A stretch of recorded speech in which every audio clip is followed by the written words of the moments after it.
नमस्कार दोस्तों, स्वागत है आपका हमारे इस चैनल धूप धुनुची आरती में। दोस्तों आज हम आपको बताएंगे कि नवरात्रि पर आप माँ को जो है किन किन फूलों से जो है ना श्रृंगार करा सकते हैं और किन फूलों को जो है वो आप माँ को निवेदन कर सकते हैं। तो सबसे पहले एक बात मैं यहाँ पर आपको साफ बता देना चाहता हूँ, माँ के पूजा में किसी भी प्रकार का कोई सफ़ेद पुष्प इस्तेमाल नहीं होता है। पीले पुष्पों का आप इस्तेमाल कर सकते हैं, आप विशेषकर लाल पुष्पों का, गुलाबी पुष्पों का आप इस्तेमाल करिए।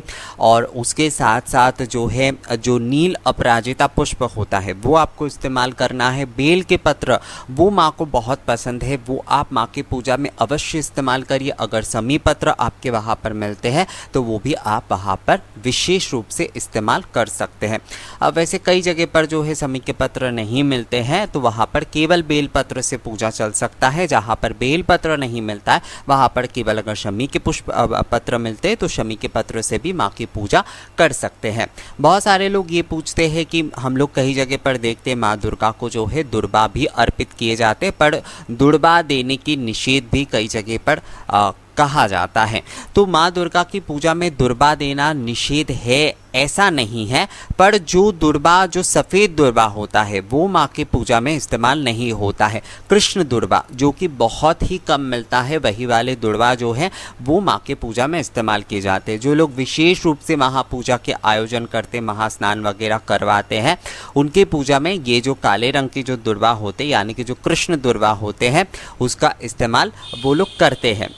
उसे जो है जुगाड़ वगैरह करके वो लोग इस्तेमाल करते। कृष्ण दुर्बा एकदम से जिस तरीके से जो है कृष्ण तुलसी होते हैं यानी कि जो काले रंग के जो तुलसी होते हैं उस प्रकार के ही जो है ना कृष्ण दुर्वा भी होते हैं, पर ये बहुत ही कम मिलता है। सफ़ेद वाले दुर्वा जितने मात्रा में मिलते हैं, वैसे देखा जाए तो सफ़ेद वाले यानी कि जो रामा तुलसी जो है वो जितने ज़्यादा मिलते हैं, कृष्ण तुलसी भी उतने ज़्यादा नहीं मिला करते। उसी तरह से कृष्ण दुर्वा भी जो है वो थोड़ा कम ही मिलता है। माँ की पूजा में कृष्ण दुर्वा इस्तेमाल किए जा सकते हैं पर सफ़ेद दुर्वा इस्तेमाल नहीं किए जाते। तो ज़्यादातर क्योंकि हमारे यहाँ पर सफ़ेद दुर्वा ही मिलते हैं तो इसलिए माँ की पूजा में दुर्वा इस्तेमाल एक रूप से निषिद्ध बताया गया है। माँ की पूजा में आप कोशिश करिए मूल रूप से पत्र पुष्प से पूजा करने की, यानी कि पत्र पुष्पाणी अर्थात जो बेल के पत्र होगा उसमें आपको सचंदन माँ को अर्पण करना है और जो भी सारे लाल रंग के ज़्यादातर पुष्प होंगे वो आपको माँ को सचंदन अर्पित करना है। आपको गेंदे के फूल ये सारे पुष्प भी आप अर्पण कर सकते। कमल के फूल विशेष करके अगर आप अर्पण करते तो ये बहुत अच्छा होता है। माँ को अगर प्रतिदिन आप 108 बेल पत्र की माला और 108 जबा पुष्प यानी कि जिसे गुड़हल कहा जाता है उस पुष्प के लाल जो गुड़हल होता है उसके माला अगर आप माँ को पहनाते हैं तो ये बहुत ही अच्छा होता है। अगर प्रतिदिन ना भी पहना पाते तो कम से कम अष्टमी के दिन ये माला पहनाने की कोशिश करिए, यानी प्रतिपदा के दिन और अष्टमी के दिन ये दोनों दिन जो है ना आप इस माला को पहनाने की कोशिश करिए। बहुत सारे जगह पर लोगों के ये सवाल हो सकते हैं कि हमारे यहाँ पर तो सफ़ेद पुष्प ही ज़्यादा मिलते हैं तो हम क्या करें। तो हाँ, ये एक प्रॉब्लम कई जगह पर होता है। कई जगह पर जो होता है हर तरह के पुष्प नहीं मिलते हैं, एक ही प्रकार के पुष्प ज़्यादा मात्रा में मिलते हैं। तो अगर आपको कोई पुष्प नहीं मिलता है अर्थात रंगीन पुष्प आपको नहीं मिलता है, कोशिश करिए रंगीन पुष्पों से ही जो है माँ की पूजा करने की। पर अगर आपको नहीं मिलता है तो वहाँ पर जो भी सफ़ेद पुष्प आपको मिलेंगे उसमें आप ना बहुत अच्छे तरीके से उसमें सफ़ेद चंदन, पीले चंदन और जो रक्त चंदन यानी कि लाल चंदन खासकर जो है दोस्तों, लाल चंदन आप विशेष कर उसमें लगा लीजिए और उसके बाद वो सचंदन पुष्प जो है वो आप माँ को अर्पण करिए। तो इस तरीके से भी अगर आपके वहाँ पर सफ़ेद पुष्प ज़्यादा मिलते हैं तो आप उसका भी इस्तेमाल इस तरीके से कर सकते हैं। पर मैं फिर भी आपको कहूँगा ज़्यादा से ज़्यादातर आप कोशिश करिए दोस्तों कि आपके वहाँ पर जितने भी रंगीन पुष्प मिलते हैं ना उससे ही माँ के पूजा करने की। माँ को गुड़हल के फूल जो है ना वो बहुत प्रिय होता है, कमल के फूल बहुत प्रिय होता है, माँ को जो है अपराजिता पुष्प बहुत प्रिय होता है, बेल के जो पत्र होते वो माँ को बहुत प्रिय होता है, जो कि समी के पत्र होते वो माँ को बहुत प्रिय होता है। हमारे यहाँ पर एक कमल के फूल मिलते चढ़ाते हैं जो कि पेड़ में उगते हैं, उसे हम लोग स्थल पद्म कहते हैं, अर्थात स्मल पद्म। वो हमारे यहाँ के पूजा में विशेष रूप से होता है। यानी अगर आप जो है जो कमल के फूल मिलते हैं वो वाले अगर आप नहीं भी चढ़ा पाते हैं तो ये वाले चढ़ाना होता है। तो पूरब के तरफ जो लोग रहते हैं उन्हें शायद पता होगा, मैंने बनारस में, बिहार में भी ये पेड़ बहुत देखे। तो पूरब के तरफ जो है ना हर जगह पर ये स्थल पद्म जो है वो मिल जाता है। तो वहाँ पर मतलब जो लोग पूरब से है उनके घर में अगर ये पेड़ है, ये बाज़ार से ज़्यादातर नहीं मिलता है, घर पे ही पेड़ लगाने पड़ते हैं। तो अगर उनके घर पे ये पेड़ है तो वो उस पुष्प से भी माँ की पूजा ज़रूर कर सकते। पर कोशिश करिए माँ को प्रतिदिन एक कमल के पुष्प, गुड़हल के पुष्प, अपराजिता पुष्प, बेल के पत्र, ये सारी चीज़ें रोज़ चढ़ाने की।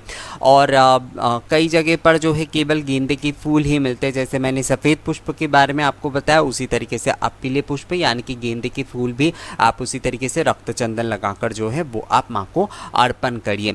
माँ की पूजा में ना सबसे ज़्यादा ज़रूरी वैसे तो निष्ठा होता है, पर फूलों से जब हम बहुत अच्छे तरीके से सजाते हैं तो उसमें एक मतलब एक वातावरण जो होता है ना वो पूजामय हो जाता है बहुत। तो इसलिए ज़्यादा से ज़्यादा आप अपनी पूजा में धूप, पुष्प, पत्र, इन सारी चीज़ों का आप जितने ज़्यादा इन सारी चीज़ों का इस्तेमाल करेंगे, इंतज़ाम करेंगे, आपका पूजा जानिएगा आप उतना ही ज़्यादा सफल होंगे। क्योंकि भगवान जो है ना वो सुगंध बहुत पसंद करते, वो भोग भी सुगंध से लगाते, श्रृंगार भी सुगंध के माध्यम से ही एक प्रकार से करते हैं। अर्थात जैसे कि मैंने आपको बताया था ना कि जो साड़ी वगैरह पहनाने के बाद धूप बासित किए जाते हैं, तो भगवान को ना हर चीज़ में ये सुगंधित द्रव्य देना बहुत ज़रूरी होता है दोस्तों। तो इसलिए जो है आप अपनी पूजा में जितना हो सके ऐसे फूलों की सुगंध, चंदन की सुगंध, पत्तों की और उसके साथ साथ धूप, इन सारी चीज़ों के इस्तेमाल जितना ज़्यादा हो सके आप उतना करने की कोशिश करिए।